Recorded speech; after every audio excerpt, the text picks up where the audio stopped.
There basically are three things that are going to take out most people. Okay. Number one, cardiovascular disease, heart attacks and strokes. Right.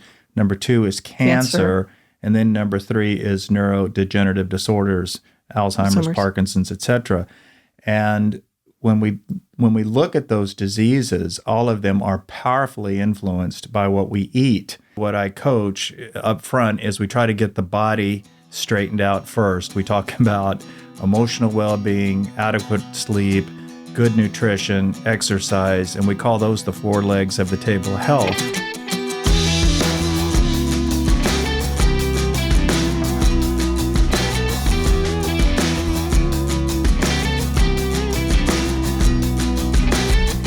Okay, welcome back to the Dr. Crockett Show. I am so pleased and honored to have my fellow physician and life coach and friend, Dr. Reed Miloy, with us today. Welcome. Glad to be here. I wanted to take just a minute with our audience and kind of talk about your background, my background a little bit, because both of us are kind of new to this podcasting thing. And we're going to talk a little bit about our work together and then where we're going with all of this. So tell us a little bit about your background and why we should even listen to you. Well, outside of doing heavy quaaludes and mushrooms simultaneously with a shot of whiskey, I think, you. You mean the audience? Maybe everybody, right? Okay. But yeah, I'm a doctor of internal medicine. That's my professional role that I play. I'm also a life and wellness coach, and that's how we met. I mean, you were seeking out my services, and we had a chance for that relationship to evolve. And that's had some positive changes in... Some profound changes. Right. Like, it's basically changed the trajectory of my life. I'm an OBGYN by background, and you know me, I'm the surgeon. I'm like always trying to cut stuff out. And I noticed well into my practice that we were missing so much. We were missing so much in taking care of our patients. It was beyond where the scalpel could reach. So I've been interested in a long time about wellness, but I like you, I'm a life coach also, and I got stuck. I'm like, I should know all of this stuff. I got stuck. And it was last year, and I was reaching out to you, and I needed help with my weight. I was almost 200 pounds and approaching menopause, and just nothing was working anymore. And I came across your site and, gave you a call, and it's been such an incredible journey. I have incorporated so much of this into my work with my patients already. I continue to enjoy our conversations and see where this is all going. I wanted to give you just an opportunity to talk a little bit about specifically your coaching and your take on that and why it is so different, why I was looking for everything and ended up having to... How did I end up here? Why did this work? Yeah, it's a great segue, and it's a little counterintuitive what we did, right? And basically, we're living these crazy lives, and the human brain physiology is not meant to take in all of this stimulus and all this overwhelm that we have. And basically, what I coach up front is we try to get the body straightened out first. We talk about emotional well-being, adequate sleep, good nutrition, exercise, and we call those the four legs of the table of health. One of the things that you brought up right off the top before we even got started was you needed alignment. You needed alignment with your lifestyle, that table of health, if you will, and what was going on with you internally, spiritually, emotionally, all of that stuff, right? Had to come together and kind of be attuned. Be attuned is the word that you use Yes. as a musician, which I love. And so basically what I try to coach is after we get the body kind of tuned up, we try to get the mind out of the way. Yep. Socrates said it brilliantly over 2,000 years ago. He said, your mind is your predicament. And oh, yes, it is. And we human beings, we're an interesting animal, and so we've got this deep conditioning of our minds that happens before we even have a say in it. Right. And most people go through life and they never really question that conditioning. Yet most people are going through life just as an automaton, and they're reacting to what's happening around them as opposed to responding. Yeah. And deciding, who's in charge here? Who's running the operating system of my mind? Yep. So in my coaching circles, we talk about the lizard brain and then the upper brain. So we have that subconscious that's programmed. It's that part of your brain where it knows where to drive, even if you aren't thinking about it. It knows the way to work when you're driving. You know that thing? Yeah, absolutely. You can lose a full minute or so and look up and go, wow, how did I get here? Yeah. Right? So I started talking with my patients about being able to watch their thoughts or become the watcher of their thoughts. And it's such a foreign concept to so many Americans. We don't realize that we aren't our thoughts, or we aren't our earth suit, our body. And so when we start having those conversations with our patients, it starts giving them the aha moments to carry them down this road into better attunement with both the mind and the body. Yeah, that's a great way to say it. If we can create some space between the thoughts and between ourselves and the thoughts, now we're no longer consumed by our thoughts. Right. And that's really the whole practice of detachment. Detachment doesn't mean not caring or just being checking out. Detachment actually is like an immunization against being overwhelmed by our thoughts, and it allows you to actually have intimacy with any situation and not being consumed by that situation. So we don't mean detachment like psychopath detachment, Right. where you're not influenced by. Right.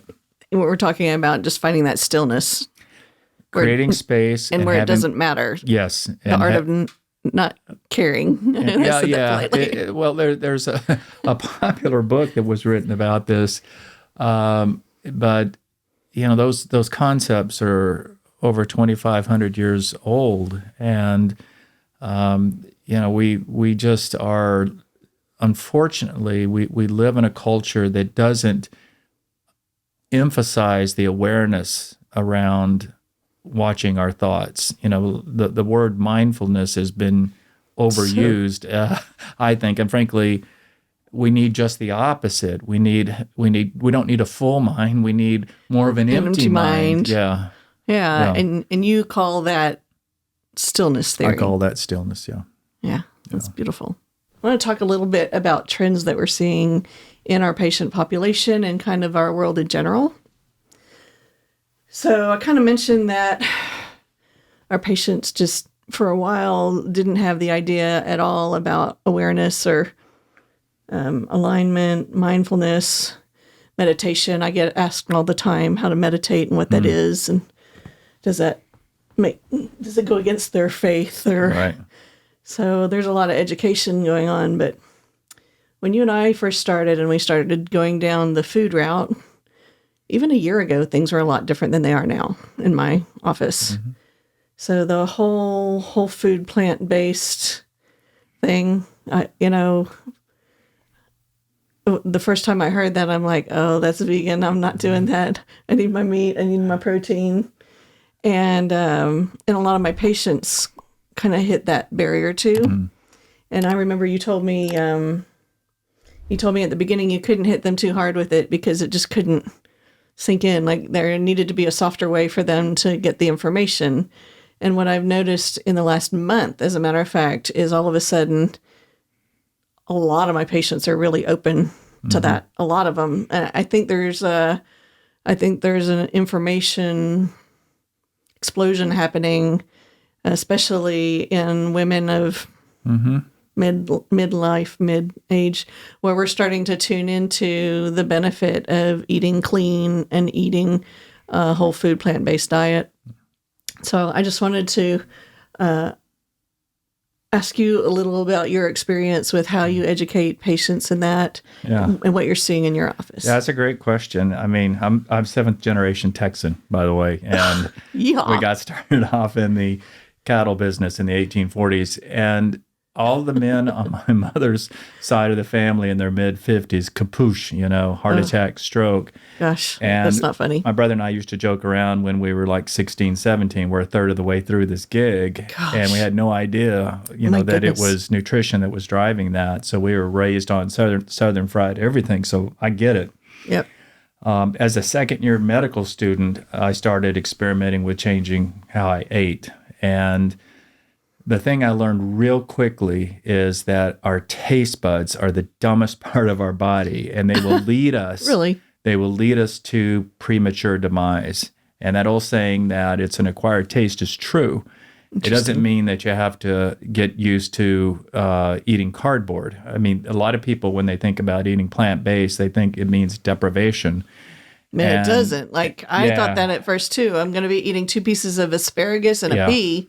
And now all of a sudden we're eating this smorgasbord of foods that are Yep. full of color and I've never tried before. And It's life-giving food, right? Right. So you asked me, well, how do I approach it with my patients? The first thing is to say the most critical thing is to enjoy what you eat, and then to enjoy a whole food plant-based diet.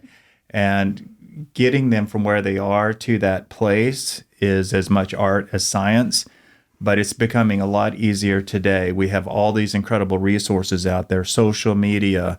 You can internet search the stuff, YouTube, recipes, podcasts like this. Yeah, it's incredible what we have. And you do see the food manufacturers responding. There is a disruption underway in our food supply, and we do have a lot of startup companies that are putting out healthy food alternatives for the public. And if you just look at your grocery store, people know what I'm talking about. There's more and more options, it seems like, every single week that you go to the grocery store. So I think the first thing is to meet the person where they're at. And I like to say there's the standard American diet, aka SAD, and it is sad what it does to people's bodies. And then there is a whole food plant-based diet backed up by thousands of research papers and tens of millions of dollars of evolutionary biology. Yep. And if you look at yourself and you really want to ask yourself, who are you biologically? You're a great ape.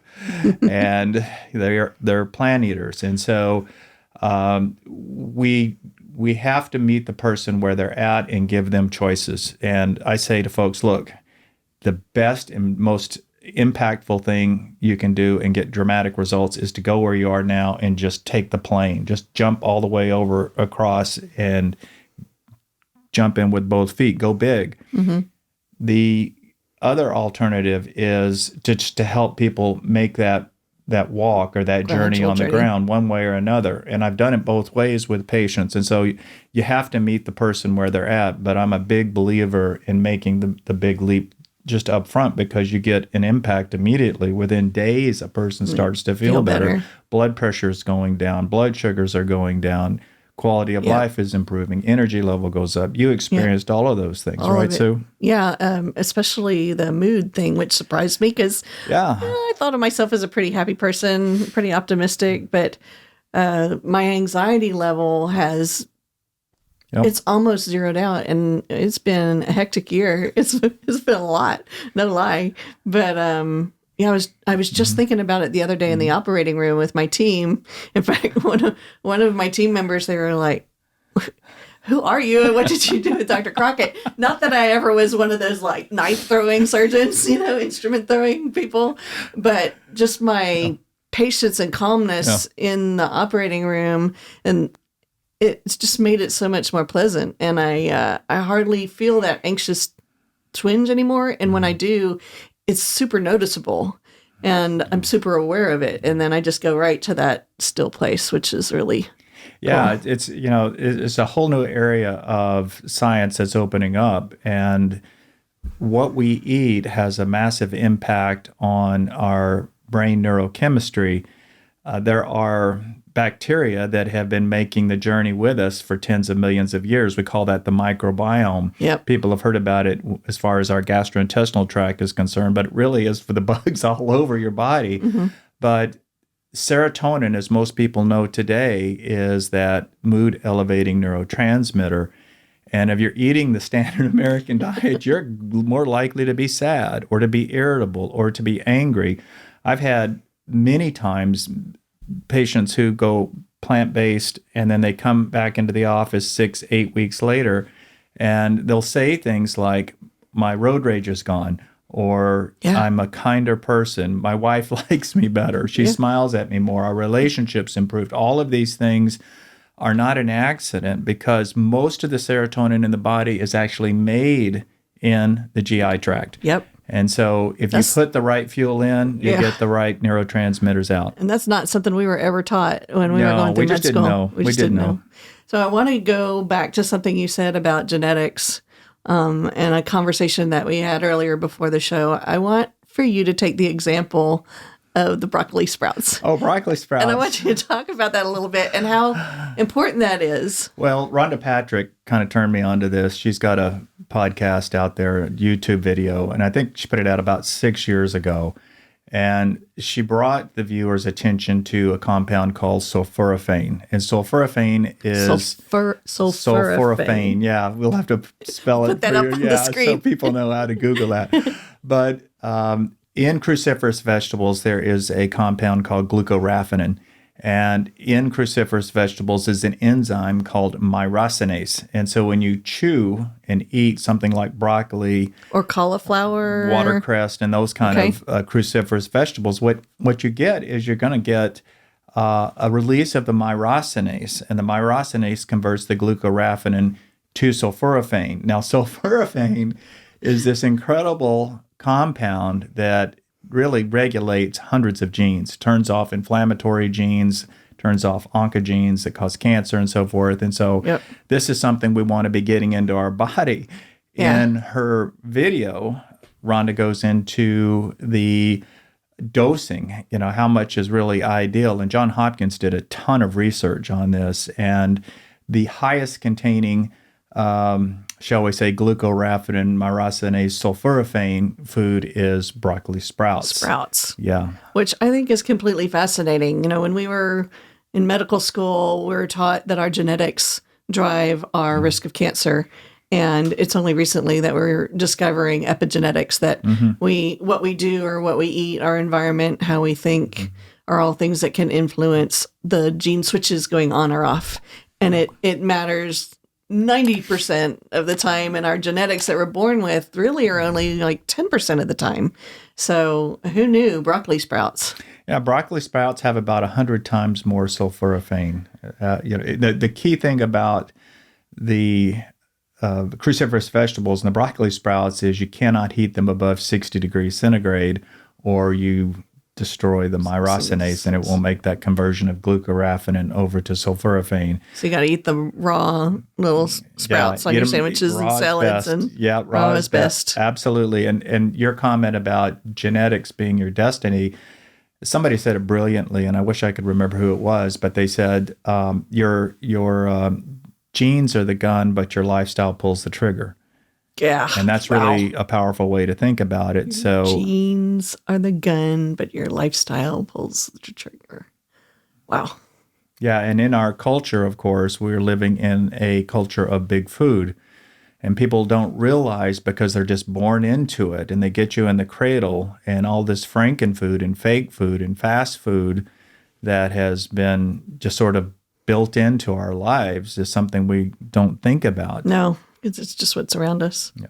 But the movement towards eating healthier in a whole food plant-based diet has really gained a lot of traction over the last 5 years. What I'm seeing is my patients just want to feel better. Yeah. And in GYN and OBGYN, I deal a lot with endometriosis and fibroids, and what we're discovering is how estrogen dependent those things are, and how the plant-based diet can actually help reduce all that inflammation, but also balance out the estrogens. And so that it's changing the way I have the conversations with the patients. But that's why we're doing this here, is to reach a broader audience than what we can do one-on-one in the office. And I'm so grateful for you coming in today. Yeah, my pleasure to be here. Thank you. And, the other thing I would say, Sue, is for people watching is really, especially when you hit middle age, and you can be thinking about this way before then, but there basically are three things that are going to take out most people. Okay. Number one, cardiovascular disease, heart attacks and strokes. Right. Number two is cancer. And then number three is neurodegenerative disorders, Alzheimer's, Parkinson's, etc. And when we look at those diseases, all of them are powerfully influenced by what we eat, and of course by our quality of sleep. Yep. And our exercise and our emotional well-being. All of these things factor in.